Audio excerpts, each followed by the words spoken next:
अस्सलाम वालेकुम दोस्तों, आज की वीडियो में हम बात करने वाले हैं Infinix Zero 8 के फुल कैमरा रिव्यू की। दोस्तों ये जो मोबाइल फोन है ये 40,000 के अंदर पाकिस्तान के अंदर लॉन्च किया गया है और फिलहाल इसकी एक सेल भी चल रही थी जिसके अंदर इसकी 36,000 प्राइस कर दी गई, मतलब कि 4,000 प्राइस कट लगा था। लेकिन इसकी जल्दी प्राइस जो है उम्मीद है थोड़ी सी स्लो भी हो जाएगी, मतलब कि थोड़ी सी लो हो जाएगी। इन्फिनिक्स की तरफ से थोड़ा सा प्राइस कट किया जाएगा। और इस डिवाइस की अगर बात करेंगे 40,000 के अंदर आपको कैसी कैमरा परफॉर्मेंस मिलती है, आज हम डेडिकेटेड कैमरा रिव्यू करने वाले हैं। इसके कैमरे के अंदर बढ़ के देखेंगे भाई ये कैमरा जो है आपको कैसी परफॉर्मेंस प्रोवाइड करता है। अगर आप कैमरा फोन चाहते हैं, अगर आप कैमरा लवर हैं कि भाई कैमरा फोन के अंदर अच्छा होना चाहिए, बाकी साइड पे चीजें हैं वो बाद में है, पहले कैमरा है, तो ये वीडियो जरूर देखिएगा। क्योंकि दोस्तों इस वीडियो के अंदर मैं कंफर्म करने वाला हूं ये जो है, अगर आप ऐसा कैमरा फोन बाय करना चाहते हैं Infinix Zero 8 को, क्या ये एक बेहतरीन फोन हो सकता है आपके लिए या नहीं। तो वीडियो को स्टार्ट करते हैं और जान लेते हैं मुकम्मल डिटेल से। दोस्तों अगर कुछ स्पेसिफिकेशन की बात करें, कैमरा स्पेसिफिकेशन की, बैक की तरफ आपको 48 मेगापिक्सल का मेन सेंसर देखने को मिलता है और साथ ही साथ दोस्तों 8 मेगापिक्सल का एक अल्ट्रा वाइड सेंसर है। जो मेन सेंसर है वो f1.9 अपर्चर के साथ आता है, जो अल्ट्रा वाइड सेंसर है 2.3 अपर्चर के साथ आता है और साथ ही साथ एक डेप्थ सेंसर है और एक मैक्रो सेंसर है। 2 मेगापिक्सल के दोनों सेंसर हैं, दोनों का अपर्चर f2.3 है। और यहां दोस्तों अगर मैं आपको बताता चलूं फ्रंट की तरफ इसके अंदर डुअल सेल्फी जो कि मेन हाईलाइट है, पहली बार किसी मोबाइल फोन के अंदर आपको 48 मेगापिक्सल की डुअल सेल्फी देखने को मिली है। तो 48 मेगापिक्सल का मेन सेंसर है और साथ ही साथ आपको 8 मेगापिक्सल का एक अल्ट्रा वाइड सेंसर दिया गया है।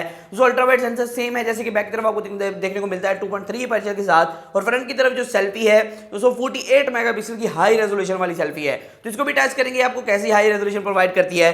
तो पहले दोस्तों कुछ बात कर लेते हैं इन कैमरा जो एप्लीकेशन है उसके अंदर जो फीचर्स हैं उसके बारे में। क्या आपको जो फीचर्स देखने को मिलते हैं कैमरा एप्लीकेशन के अंदर वो कौन कौन से हैं। पहले तो आपको मेन मोड देखने को मिलता है एआई कैमरे का, इसके अंदर आपको डिजिटल जूम देखने को मिल जाता है और साथ ही साथ एक अल्ट्रा वाइड के ऑप्शन। यहां दोस्तों एक ब्यूटी मोड है जो कि आप कह सकते हैं ब्यूटी करता है, आपको थोड़ा मतलब गोरा चिट्टा कर देता है। और साथ में एक बोके मोड है जो कि बैकग्राउंड ब्लर के लिए, यहाँ डेप्थ सेंसर भी इस्तेमाल होता है, आपको बैकग्राउंड ब्लर काफी अच्छा देखने को मिलता है। और साथ में एक सुपर नाइट मोड है जिसके शॉट्स मुझे काफी अच्छे देखने को मिले, काफी इंप्रेसिव शॉट्स है सुपर नाइट मोड के। और साथ में एक प्रोफेशनल शूट है जिसे आप मैनुअल कह सकते हैं। और साथ में एक सुपर मैक्रो का ऑप्शन है। सुपर मैक्रो इसके थे बहुत कमाल के नहीं आ रहे थे लेकिन जो है गुजारा हो रहा था। और यहाँ पैनोरामा मोड है जिससे आप जो है पैनोरामा जो है बड़ी बड़ी आप खुली खुली इमेजेस ले पाएंगे। तो इसका मैं आपको आगे चल के बताता हूँ। एक डॉक्यूमेंट मोड है जो कि हर इन्फिनिक्स के टेक्नो के फोन के अंदर आपको देखने को मिलता है। यहाँ एक वीडियो मोड है। वीडियो जो है बैक कैमरे से अगर मेन कैमरे की बात करें 4K तक सपोर्ट करता है। अगर दोस्तों हम फ्रंट कैमरे की बात करें ये भी 4K तक सपोर्ट करता है, लेकिन दोस्तों अल्ट्रा वाइड सेंसर की बात करें फ्रंट और बैक पे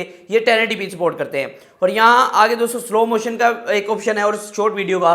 स्लो मोशन जो बैक कैमरे से है 960 fps तक चली जाती है।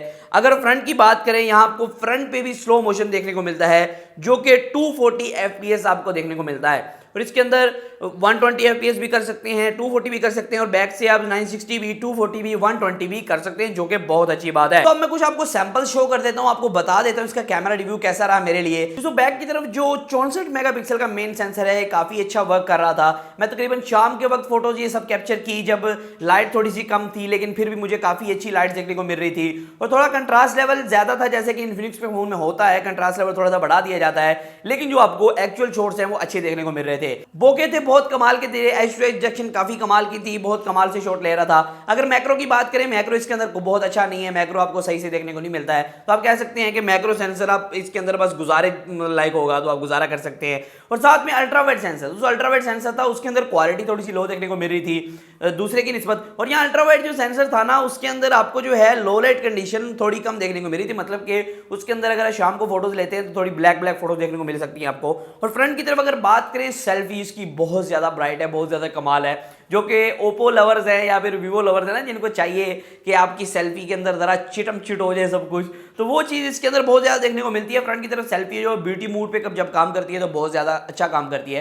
तो कुछ शॉट्स आप देख रहे होंगे फ्रंट की तरफ जो सेल्फी है वो काफी अच्छा वर्क कर रही थी। और यहाँ दोस्तों जो अल्ट्रा वाइड सेंसर है फ्रंट की तरफ वो भी बैक की तरफ जैसा ही था, आपको लो लाइट कंडीशन अच्छी नहीं देखने को मिलती, थोड़ा ब्लैकिश टोन, कंट्रास्ट लेवल ज्यादा था, लेकिन आपको जो है सही से क्वालिटी प्रोवाइड कर रहा था। यहाँ दोस्तों अगर हम बात करें फ्रंट और बैक वीडियो की, जैसे मैंने आपको बता दिया कि 4K वीडियो सपोर्ट करता है फ्रंट और बैक दोनों की तरफ, तो मैं कुछ आपको कैमरा रिजल्ट दे रहा हूँ जिससे आपको अंदाजा हो जाएगा कि इसकी जो वीडियो है वो कैसी आपको देखने को मिलती है। तो जो वीडियो है, जो फ्रंट की तरफ की क्वालिटी है वो तो काफी ज्यादा औसम लगी। बैक की तरफ थोड़ा सा कंट्रास्ट लेवल ज्यादा करके जो है वो क्वालिटी को खराब किया जा रहा था, वैसे क्वालिटी जो है वो बेहतर थी। अगर आप किसी और कैमरा से, ओपन कैमरा से इसको चलाएंगे तो आपको काफी अच्छी क्वालिटी देखने को मिलेगी। तो यहाँ दोस्तों अगर बात करें स्लो मोशन की, 960 fps बहुत ही ज्यादा स्लो मो होता है दोस्तों। तो ये 960 fps जो था बहुत कमाल का आपको देखने को मिल रहा था। या मैंने एक थोड़ा सा शॉर्ट कैप्चर करने की कोशिश, जब 960 fps चलता है या कोई भी स्लो मो चलता है ना आजकल के फोन्स में, वो थोड़ा सा जूम इन हो जाता है। लेकिन यहाँ स्लो मोशन की क्वालिटी काफी ज्यादा अच्छी थी, मतलब स्लो मोशन फुल टू हो रहा था। तो यहाँ स्लो मोशन की अब 960 fps भी मैंने टेस्ट किया, 240p 120p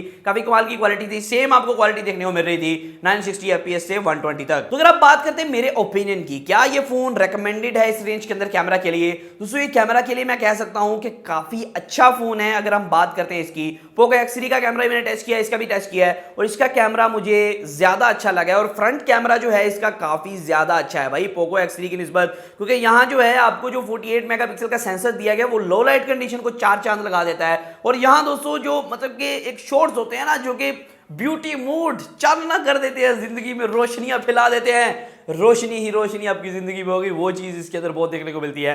तो ये फ्रंट की तरफ जो डुअल पंच होल है कई लोगों को ज्यादा पसंद आएगा, कई जो गेमर हजरात हैं वो इन्हें कहेंगे यार बहुत बड़ा नोच है। तो ये आपका मसला है कि आप डिजाइन के ऊपर जाते हैं। नहीं, डिजाइन इसका वैसे काफी लोगों को पसंद आया क्योंकि डिजाइन इसका वाकई में कमाल है।